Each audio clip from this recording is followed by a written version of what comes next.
thank you for joining us on this ceasefire moment. Grace versus law.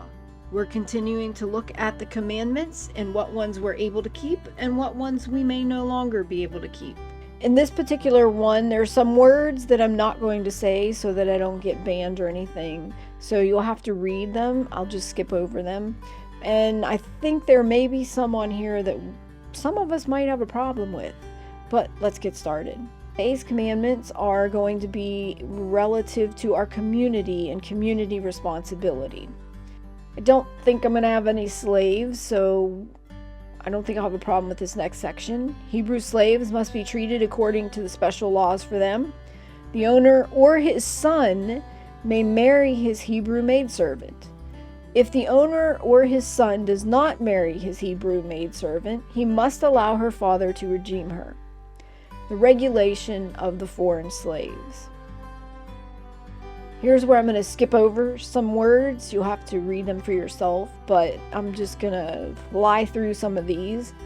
A man must not have relations with his mother, his father's wife, his sister, his half-sister, his son's daughter, his daughter's daughter, his father's sister, his mother's sister, his father's brother's wife, his daughter-in-law, his brother's wife, one wife in the dwelling of another, an animal, another man, a woman betrothed to another man, a woman until he has lawfully acquired her in marriage, a woman who returns to him after having relations with another man.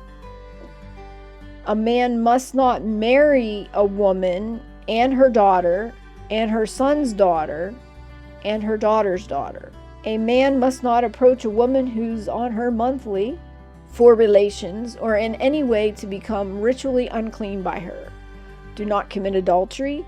A woman must not have relations with an animal. A man must not lust after any woman forbidden to him. Do not allow your son or daughter to marry a god worshiper or worshiper of false gods who refuses to repent. Do not allow your daughter to play the harlot, allowing her to commit fornication. A childless widow must not marry anybody outside of her husband's family. It's interesting.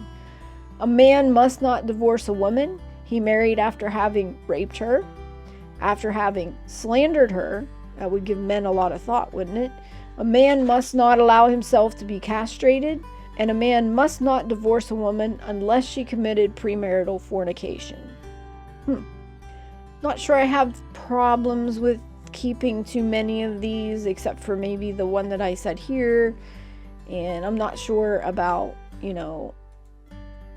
if my husband died, about marrying his brothers. That's an interesting concept in today's society. But there was or let her go. So I'm not sure I would have too much trouble keeping any of these. Episode of this ceasefire moment. Thank you for joining us, and we hope you learned something.